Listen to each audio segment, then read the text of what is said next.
அன்பானவர்களே, அன்பு வணக்கங்கள். எதிர்பாராமல் இறந்து போகிறவர்களுடைய மனம் படுகின்ற வேதனைகள்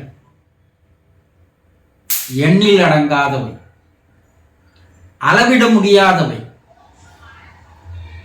நாம் எல்லோருமே 80 ஆண்டுகள், 90 ஆண்டுகள், 100 ஆண்டுகள் வாழப்போகிறோம் என்ற நினைப்பில் தானே வாழ்ந்து வருகிறோம்.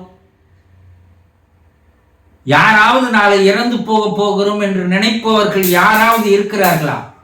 கிடையாது. பல்வேறு ஆசைகள், பல்வேறு கனவுகள், பல்வேறு எதிர்பார்ப்புகள், அதோடு தானே எல்லா மனிதர்களும் வாழ்ந்து வருகிறோம். யார் இறக்கப் போகிறோம் என்று எதிர்பார்க்கிறோம்? யாருமே கிடையாது. யாராவது நீங்கள் நாளைக்கு இறந்து விடுவீர்களா என்று கேட்டு பாருங்க. நான் என்ன 80-90 வயசு வரைக்கும் வாழணும்னு நினைச்சிட்டு இருக்கிறேன். 40 வயசுல என்னை இது போல கேள்வி கேட்கிறீங்களே, அறிவில்லை உங்களுக்கு? அப்படி கேட்பார்களா இல்லையா? ஒவ்வொரு மனிதனும் பல ஆண்டுகள் வாழப்போவதாக நினைத்துத்தான் தன்னுடைய வாழ்க்கையை வாழ்ந்து வருகிறார்கள். இது மனிதர்களுடைய இயல்பு, சுவாபம். அப்படி வாழ்ந்து வருகின்ற நேரத்திலே எதிர்பாராமல் திடீரென்று இறந்து போகிறார்கள் அல்லவா? அவர்கள் மனம் படுகின்ற வேதனைகள் இருக்கிறதே, அதை சொல்ல முடியாத அளவுக்கு இருக்கிறது. நான் எவ்வளவு கனவுகளோடு வாழ்ந்தேன், எவ்வளவு எதிர்பார்ப்புகளோடு இருந்து வந்தேன், என்னுடைய ஆசைகள் எவ்வளவு இருக்கிறது. இதையெல்லாம் நான் நிறைவேற்ற வேண்டும் என்றல்லவா வாழ்ந்து வந்து கொண்டிருந்தேன். எல்லாம் இடி விழுந்தது போல எல்லாமே ஒரே நிமிடத்தில் என்னுடைய வாழ்க்கையே மாறிவிட்டது. நான் என்ன செய்வேன்? இன்னும் நான் என்னுடைய குடும்பத்திற்கு செய்ய வேண்டிய காரியங்கள், செயல்கள் நிறைய இருக்குது. இறைவன் திடீர் என்று என்னை அழைத்து வந்து விட்டானே. இறைவனுக்கு இரக்கமே இல்லையா? அன்பு என்பது துளி கூட அவனிடம் இல்லையா? எதற்காக இப்படி செய்தான்? நான் என்ன பாவம் பண்ணேன் என்று அதனுடைய ஆன்மா வேதனைகளை படுகிறது. உட்கார்ந்து பேசிட்டே இருந்த நெஞ்ச பிடிச்ச அடுத்த நிமிடம் உயிர் போயிடுச்சு. அவரே எதிர்பார்த்திருக்க மாட்டார். ஆனா அவரே எதிர்பார்க்காத போது அவர் உயிர் அவர் உடலை விட்டு பிரிகிறது. இரவு தூங்க சென்றார், காலையில் எழுந்துக்கவே இல்லை, தூக்கத்திலேயே உயிர் போயிட்டு இருக்குது. அவர் நாளை காலை எழுந்து இந்தந்த வேலைகளை செய்யணும், அதை பண்ணணும், இங்க போகணும், அங்க போகணும், இதை செய்யணும் என்ற பல்வேறு நினைப்புகளை வைத்துக் கொண்டுதான் படுத்தார்.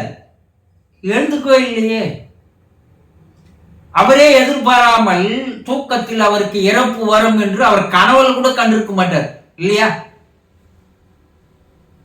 வேலைக்கு போயிட்டு வரேன்னு போனாரு. 2 மணி நேரத்தில் அவருடைய உடலை தூக்கிட்டு வராங்க வீட்டுக்கு. சாயங்காலம் நம்ம அங்க போலாம் இங்க போலான்னு என்னங்க என்கிட்ட சொன்னாரு, பிள்ளைகள் கிட்ட சொன்னாரு. ஆனா அவருடைய சடலம் உடல் தான் வீட்டிற்கு வருகிறது.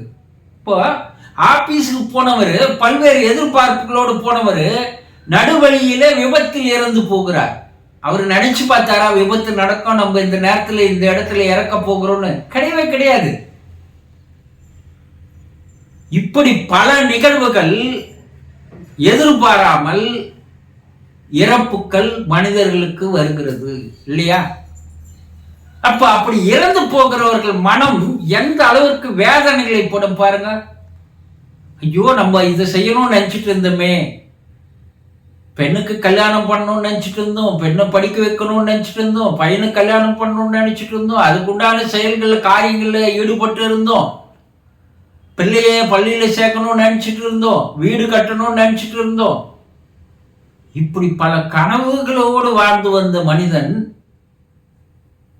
அந்த கனவுகளை நிறைவேற்ற முடியாமலேயே திடீரென்று இறந்து போகிறான். அப்ப அப்படி இறப்பவருடைய ஆன்மா அவருடைய உயிர் உடலை விட்டு வெளியேற பிற்பாடு அந்த உயிரோடு போகின்ற அந்த மனம் இருக்கிறது, அந்த மனம் படுகின்ற வேதனைகள் தான் சொல்ல முடியாத அளவிற்கு வேதனைகளை அந்த மனம் அனுபவிக்கிறது.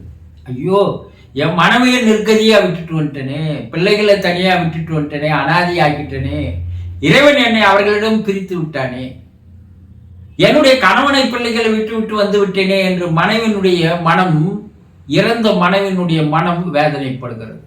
இறந்த கணவனுடைய மனம் வேதனைப்படுகிறது. இறந்த பெற்றோர்கள் மனம், ஐயோ பிள்ளைகளை ஒரு வழியாக்காமல் திடீரென்று இறந்து விட்டோமே என்று பெற்றோர்களுடைய மனம் வேதனைப்படுகிறது.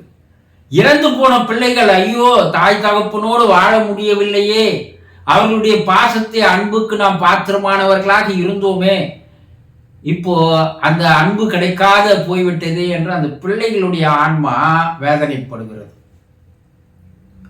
இப்படி இறந்தவர்களுடைய, எதிர்பாராமல் இறந்தவர்களுடைய மனம் எந்த அளவிற்கெல்லாம் வேதனைப்படும் என்பதை நினைத்து பாருங்கள்.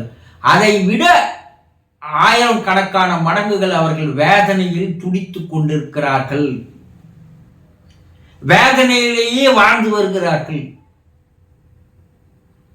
அப்போ இறந்தவர்களுடைய மனம், எதிர்பாராமல் இறந்தவர்களுடைய மனம் பல கொடுமையான வேதனைகளை அனுபவிக்கிறது என்பதுதான் உண்மை.